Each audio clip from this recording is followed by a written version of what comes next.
I'm here at the Radisson Hotel with the Administrator for Entrepreneurial Affairs, James Ryan Hendrick. Jim, how are you? In many ways, fed up with DC.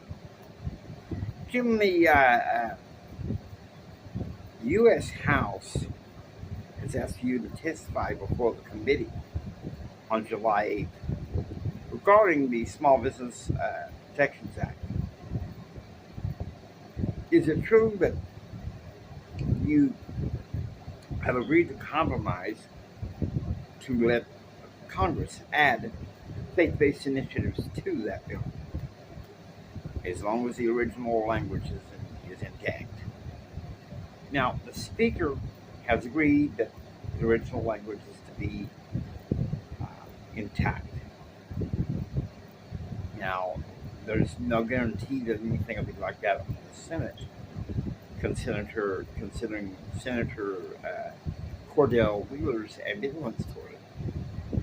Let me tell you something. At this point, I could care less whether Cordell Wheeler agrees to vote for it or not. He'll vote for something that benefits his family. And there was a time that Senator Wheeler and I were, in many ways, good friends in D.C. But the fact of the matter is, he's been in the ivory tower of D.C. for too long. Uh, as of 98, he'll serve 2 terms. I think it's good that he's decided to step down because I think he has lost where he came from. So it doesn't matter how he votes in the Senate. Let me tell you something. If he wants to honor his constituents, he will vote for a piece of bipartisan legislation. The problem is, he's too scared to approach conservative members of the Clinton administration, thinking and hoping that they'll toe the line. If you ask me, I think that that's a huge problem. I think that's something that has got to be dealt with and got to be dealt with swiftly. Now, you've been attending the Louisiana Small Business Association convention. What do you think is the mood of the state of Louisiana regarding the economy? Well, to be honest with you, a lot of Louisianans that were at the convention, they seem to be having Woody Jenkins campaign signs. And to be honest with you, I will be back at some point in Louisiana to campaign for the man myself. We've had Democratic control of the House, the White House, for too long. It's time to get everything back to the way it should be. I supported Bush in '88, and in a foolish haste, I supported Bill Clinton in 1992. I must say, basically what I did, it was too hasty, and I wish I never had. But if faith-based initiatives pass the House with the language intact, what do you think is a good possibility that could pass the Senate? Well, that could take a while. Who knows? Who knows what's going to happen in committee?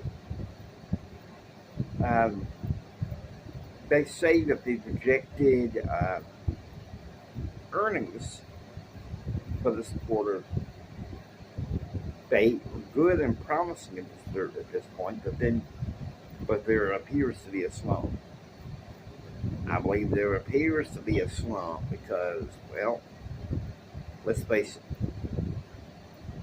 the market follows what's going on in D.C.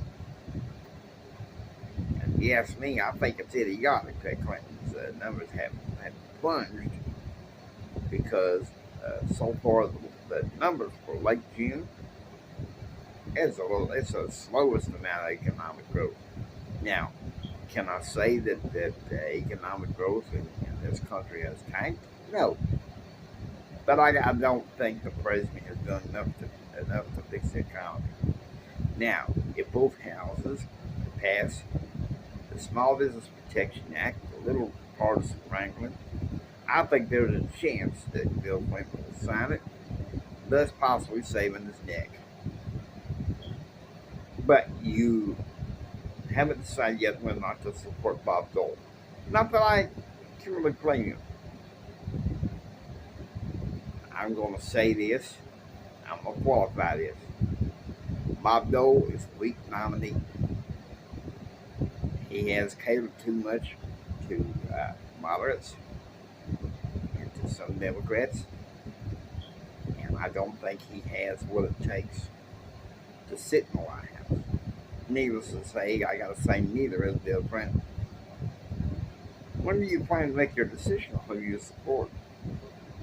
Once I know that the president and I have made an agreement that I am to be out of power. Now, I hear that the White House and the Congress are willing to stage what is known as a battle of the budget between July and October. What is your position on that? I know the media is going to be all over me for this, and I'm prepared to take any heat and bullets that may be to see that legislation gets passed. And if they got a problem, so be it. But I wish to stand for my country. I wish to stand for my family, my 3 children. They're the barriers of freedom. God bless them. Thank you, Jim. We'll be back after a while. It's the Blake Carter Show.